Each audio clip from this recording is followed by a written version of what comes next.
Nag-aalok sila sa'yo ng $1,000,000, pero may tanong, handa ka bang tanggapin ang pinaka-luxurious na isolation challenge sa mundo? Ang kailangan mo lang gawin ay manatili ng 60 araw at pag natapos mo, uuwi kang may dalang $1,000,000. Mukhang madali, di ba? Walang ingay ng syudad dito, puputulin ka sa labas ng mundo, ikaw lang at ang sarili mong mga isipin. Una, lilipad ka papuntang gitnang silangan tapos sasakay ng speedboat sa malakristal na bughaw na dagat papunta sa isang pribadong overwater villa sa halos desyertong isla. Paligid mo ay walang katapusang karagatan. Ang disenyo ng villa ay inspired sa eleganteng kurba ng Kabibe. Sa loob sobrang luho. May napakalaking private pool at mga bintanang abot mula sahig hanggang kisame, tanaw ang world-class na coral reefs.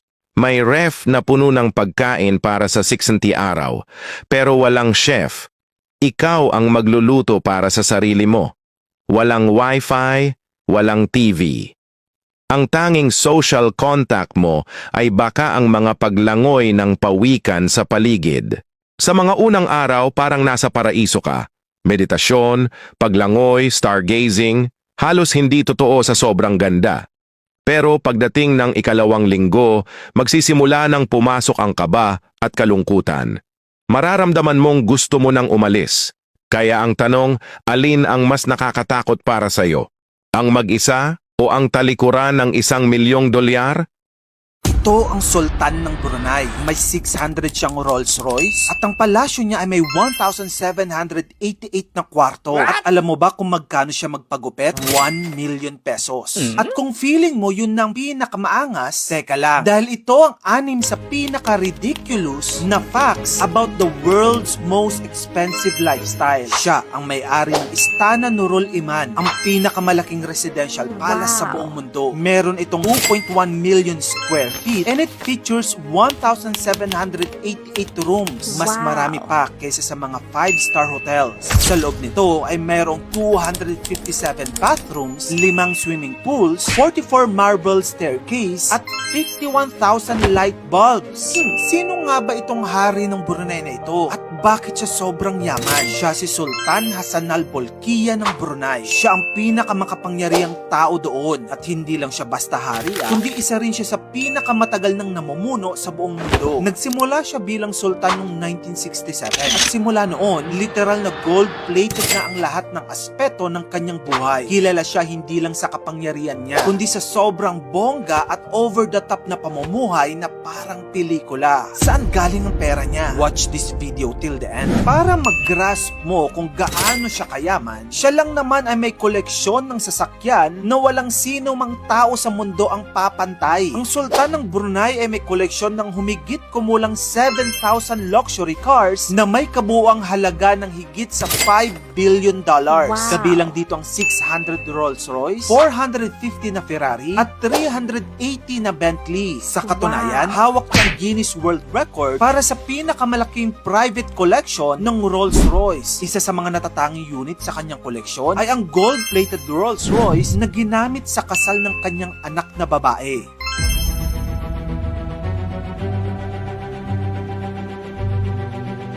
Pagdating sa paglalakbay naman sa ere, ang Sultan ay may sariling Boeing 747-430 na tinaguri ang Flying Palace. Ang eroplanong ito ay may interior na pinalumutian ng ginto at kristal. May mga mararangyang bedroom, opisina at lounge area. Ang orihinal na presyo ng eroplano ay nasa $100 million at nagdagdag pa siya ng $130 million para sa mga custom designs nito. Noong kanyang 50th birthday noong 1996, gumastos ang Sultan ng Brunei ng tinatayang $27 million para sa selebrasyon. Kabilang dito ay nung in-invite niya si Michael Jackson para sa isang pribadong concert. Na alam mo ba kung magkano binayad niya kay MJ? $17 million o nasa 1 billion pesos. Nagkaroon din sila ng polo match kasama si Prince Charles. Actually, nagpatayo pa siya ng isang espesyal na amphitheater para sa concert niya.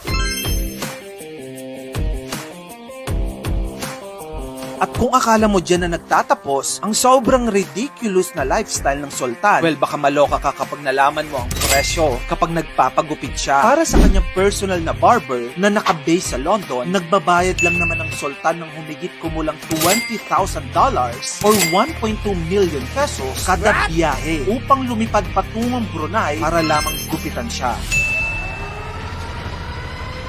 Sa kanyang private zoo naman, merong humigit kumulang 30 Bengal tigers at iba't ibang uri ng rare birds tulad ng cactus, flamingos at falcons. Ang mga ibon na ito ay sinanay upang mag-perform ng mga tricks tulad ng pagsakay sa bisikleta, lalaro ng basketball at paggaya ng ibang hayop. Sa nakakalulang yaman at lifestyle ng sultan na ito, mapapatanong ka na lang, saan galing ang kanyang yaman? Well, nagmula ito sa malalaking reserba ng langis at gas ng Brunei na nagbigay sa kanya ng tinatayang net worth na $28 billion. Sa kabuuan, ang buhay ni Sultan Hassanal Bolkiah ay isang halimbawa ng walang kapantay na karangyaan at yaman. Maniwala ka man o hindi, naglagay talaga ang mga Tsino ng elevator sa bundok. Ito ang tinatawag na Lingshan Cloud Ladder. May haba itong 1,236 metro, katumbas ng isang gusaling may 828 palapag. Dati, inaabot ng 3 hanggang 4 na oras para marating ang tuktok. Pero ngayon kaya mo na itong akyatin sa loob lang ng 30 minuto. Ang kamanghamanghang bahagi dito ay hindi ito basta ordinaryong elevator. Binubuo ito ng 5 set ng tig-10 escalator na magkakakabit at kayang magsakay ng 3,600 katao ng sabay-sabay. Mas astig pa, mayroon itong guardrails at mga rest platforms kung saan pwede kang huminto para masdan ang dagat ng ulap na gumugulong sa ibaba at ang mga bundok na nakapatong na parang hagdan sa malayo. Sabi ng ilan, para kang nanonood ng maikling video ng tanawin habang umaakyat dahil bawat hakbang bagong tanawin ang makikita. Noon tanging mga pinakamalalakas at pinakakondisyon na umaakyat lang ang nakakaabot sa Lingshan TNC Peak. Pero ngayon kahit isang lolo na may kargang apo sa likod ay kaya nang makarating sa tuktok. Isipin mo na lang, nakatayo ka sa itaas ng cloud ladder, nakatanaw sa bangin sa ibaba at sa dagat ng ulap sa itaas. Sa sandaling iyon, para kang tunay na nasa isang fairy tale castle in the sky. Kaya ang tanong, may lakas ng loob ka bang tumayo sa ibabaw ng hagdanan at pagmasdan ang gumugulong na dagat ng ulap?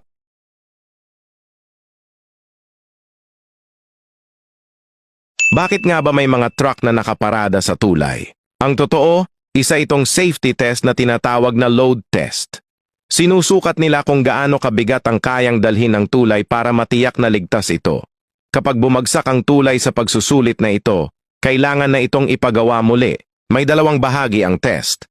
Una, ang static load test. Dinadala ng mga engineer ang dos-dosenang truck na may bigat na halos 80,000 libra bawat isa at ipinarada sa tulay. Sa kanila maingat na sinusukat kung gaano kababa ang paglubog ng deck at kung may lalabas bang bitak. Sa paraang ito, malalaman kung kaya ng tulay ang pinakamabigat na load. May mga nagtatanong, bakit hindi na lang lagyan ng buhangin ang mga truck para mas mabigat? Kasi pandaraya yon, dahil kapag fully loaded ang truck, sobra na ito sa tamang timbang at hindi pinapayagan. Ikalawa, ang dynamic load test. Dito, pinapatakbo naman ang mga truck sa tulay sa iba't ibang bilis. Tinitingnan ng mga sensor ang vibration frequency at damping ng tulay. Dito makikita kung nananatiling matatag at ligtas ang tulay habang may mga sasakyang dumadaan. Pagkatapos lang makapasa sa parehong test, saka lang pwedeng buksan ang tulay para sa trapiko. Siyempre walang gustong mangyari na parang totoong eksena sa Final Destination 5.